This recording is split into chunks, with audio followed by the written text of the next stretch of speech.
Hey YouTube, this is Gabriel from Agon Game 69 coming to you for my regular game review, but today's a special one.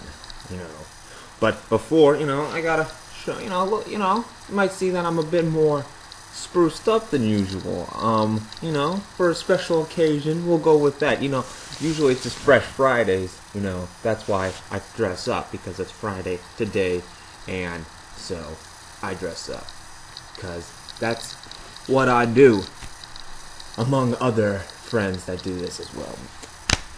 Or just one, actually. But, hey, still fun. Because I look pretty sharp, if I say so myself.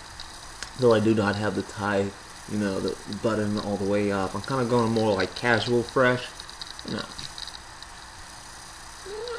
Yeah. So, the special review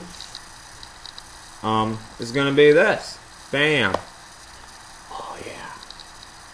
Star Wars Battlefront 1 and 2 from the PS2. We're gonna do a little retrograde, Got my Star Wars up there and got the Star Wars down here. I'm pretty souped up. Maybe if I was looking like a Jedi and whatnot, I had the robe and the lightsaber.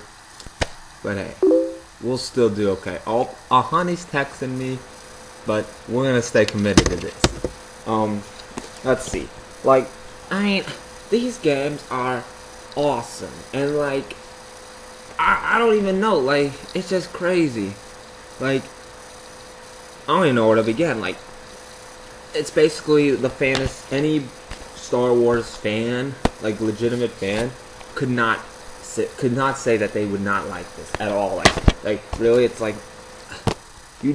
you're not a Star Wars fan if you say, oh, this concept at least is stupid. Maybe you don't like video games. That's understandable, but it'd be fun to watch, and the concept is cool. You play as the soldiers in the battles that are in Star Wars, and even some that aren't really kind of in Star Wars. Like in Star Wars Battlefront 2, you can fight it can be a battle of the Empire and the rebels in Jabba's palace. That really doesn't happen at all, but it's still cool because you get to go in Jabba's palace, and it's kind of cool and it's fun, and there's all sorts of cool stuff. It's just crazy, man. In the first one, let's start from the beginning. In the first one, you can fly ships. You can't go in space, but you can fly ships in the air on the in the battle, and you've got the guys in the foot soldiers and all that crazy stuff. You can play as the Empire, the CIS. I think that's the CIS. Pretty sure that's what. So it's, or the battle droids, more commonly known. Confederate of Independent Systems. Yes, the CIS. And you can play as the clone troopers and all that stuff. And when you there is a story. There's a legitimate enough story, you could say. I enjoyed it. Really, all it was is basically playing specific modes on how you played normally. It wasn't really any different. Well, no, I didn't mind it. It was fun. I liked it. It gave a sense of purpose. You just weren't attacking them for no reason. The other side for no reason. I liked it. You had the Battle of Hoth. That was a pretty fun one. That's always a fun one. It always provides fun. And the Battle of Mos Eisley. They didn't have rebels versus stormtroopers there, but whatever. It's still fun. It's one of the best maps ever, because in Star Wars Battlefront 2, I'm gonna skip ahead for you a little bit.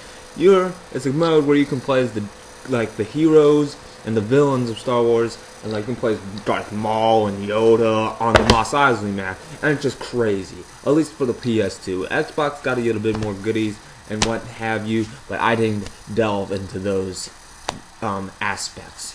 So we're just gonna stick with the bare bones, what you got when you first got kind of stuff, and it's still fun. It's just so much fun. I don't want back in the day, man, I would play this all the time, because there's another mode Conquest mode, where basically it's kind of like Risk, you could say, because you've got your force. You start off with your force. You don't really have. I think you have one planet, and then you branch off and what have you. Because you're if you choose the rebels, it'll be the rebels versus the Empire, and the Empire has all these all these spots, and you have to basically whoever gets all the spots wins. I always got the spots, but that's just because I'm good like that. But like, it was fun because it was like you could like get these little bonuses before for each battle, and it would like help out, and it would be super fun.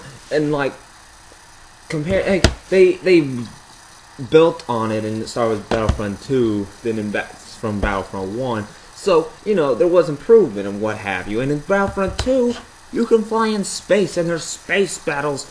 Granted, you know, they're not super, like, they're not crazy awesome in the sense that, like, you know, it's not like, I don't know, it's super fun, though. I don't know, I still had fun with it. I mean, like, you could just, I mean, you have these huge, you got both the ships, and it's just crazy because, like, you'll be flying in there, and there's dogfights. You can do whatever you want to have a dogfight. You can, you know, go head-to-head with those other ships, and it's intense, and then you can go into the ship and basically destroy from the inside, take out the engine, the shields. You want to take out the shields, so that way you can damage it on the outside and what have you. And there's all this other crazy fun stuff, like, jeez, like, you can play online. I never really played. I never played online.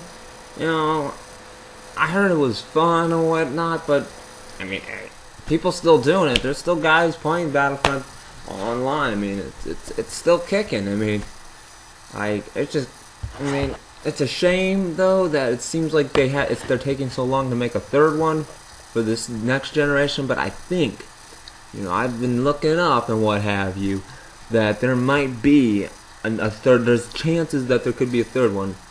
Wait till E3, man. That is the one. I bet you're gonna see some stuff on Battlefront 3. I could see it. Like, well, I mean, they haven't had the opportunity because they spent all their money on the Star Wars: The Old Republic, so they really don't have a lot of money to be spending. They're gonna first have to, once the Old Republic has settled in and they've made their profit, because they have a $200 million debt to repay. So, I mean, they gotta be making some money before they can start doing other stuff. I mean, that's just good business, not to, you know, be buying with money that you don't have. Yeah. So, I mean, but back to the review itself. Like, I mean, it's just fun. I mean, blasting other other just foot soldiers, and you can like make you can't make your own guy, but you can like select from a varied amount. Like, you've got your regular foot soldier who just has the assault rifle and the pistol, and then you got like the sniper who can like, you know, it's a sniper, you know, and you got all these different like soldiers that are meant for different things that help. And you mind, there's vehicles that you can get into, and you can do some damage in the ATT, or is it AAT? The droid tank thing, and it's crazy. All the maps, like, you can go Megiddo and Mustafar and all these other crazy things. You can just all do sorts of crazy stuff. Like, back in the day, when the PS2 was like the top dog, man, this stuff was sweet. Now, you know, now compared to like games now, like Call of Duty, the graphics might not look as good, but you know, that's always gonna be the case. I mean, what are you gonna do? You can't fix that. It's just like cars back in the day looked really nice, but now, you know, compared to cars now, it's like, not so much, you know. But they're still cool back from, you gotta look at it in that perspective, you know, from when it was back. And I like it. I mean, I think it was fun. I mean, I'm just looking at it. I mean, I thought it was fun. I thought there was a lot of cool stuff, but it's kind of like in the second one, they kind of took some stuff that they did have, that they had in Battlefront 1 that they now don't have in Battlefront 2, and it's kind of like, oh, like, I like the fact that they had a battle. You could use like flying ships in the battles, and not just in the space battles. But that's okay. I wish they would have had Bespin. They don't have Bespin in this map. I'm like, how you not gonna have Bespin, man? Bespin was such a sweet map. But hey, that's enough of that. So yeah, that's all I got to say about that. So till next time, kiddos. This is Gabriel from Avion Games 69 signing off.